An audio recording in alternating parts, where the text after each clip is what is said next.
Pedal চালিত রিক্সা মালিকদের 3টি সংগঠন, তাদের একটা বৃহত্তর ঐক্যজোট রয়েছে। তারা এই 3টি সংগঠন মিলে আমরা হাইকোর্টে একটা রিট পিটিশন দায়ের করি।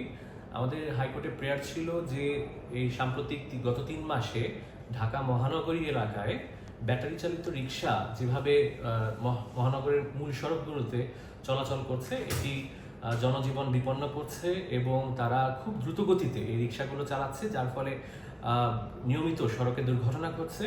এবং আমরা যেটা কোর্টকে বলেছি সেটা হচ্ছে এই রিক্সাগুলো, ব্যাটারি চালিত রিক্সা, এগুলো অবৈধভাবে তারা বিভিন্ন গ্যারেজে চার্জিং ফ্যাসিলিটি আছে, যেটি আমাদের এমনিতেই আমাদের সংকট রয়েছে এখানে, এবং এই অবৈধ বিদ্যুৎ ব্যবহারে আমাদের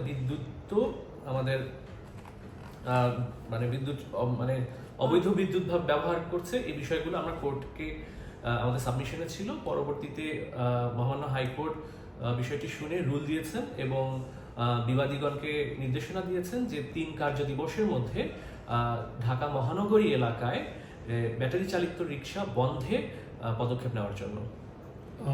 আপনার রিটটা করেছেন জনস্বার্থে? কি এই রিটটা করেছেন? না, এই রিটটি জনস্বার্থে দায়ের করা হয়নি। এটি রিক্সা মালিকদের, প্যাডেল চালিত যারা রিক্সা চালাচ্ছে তাদের 3টি সংগঠন আছে, তাদের একটি বৃহত্তর ঐক্য জোট আছে। এই ঐক্য জোটের পক্ষে আমাদের পিটিশনার ছিলেন মূলত ওই ঐক্য জোটের 2 জন প্রতিনিধি। আমি তাদের নামটা বলছি। ছিলেন হলো গিয়ে আজকে আদালতে 3 জনের মধ্যে প্রথমে ছিলেন হলো জনাব জহিরুল ইসলাম মাসুম, উনি সভাপতি বৃহত্তর ঢাকা সিটি কর্পোরেশন রিক্সা মালিক ঐক্য জোটের, এবং মোহাম্মদ মমিন আলী, উনি হচ্ছে সাধারণ সম্পাদক বৃহত্তর ঢাকা সিটি কর্পোরেশন রিক্সা মালিক ঐক্য জোটের। ওনাদের 2 জনের পক্ষে আমরা রিটটা দায়ের করেছি। Thank you.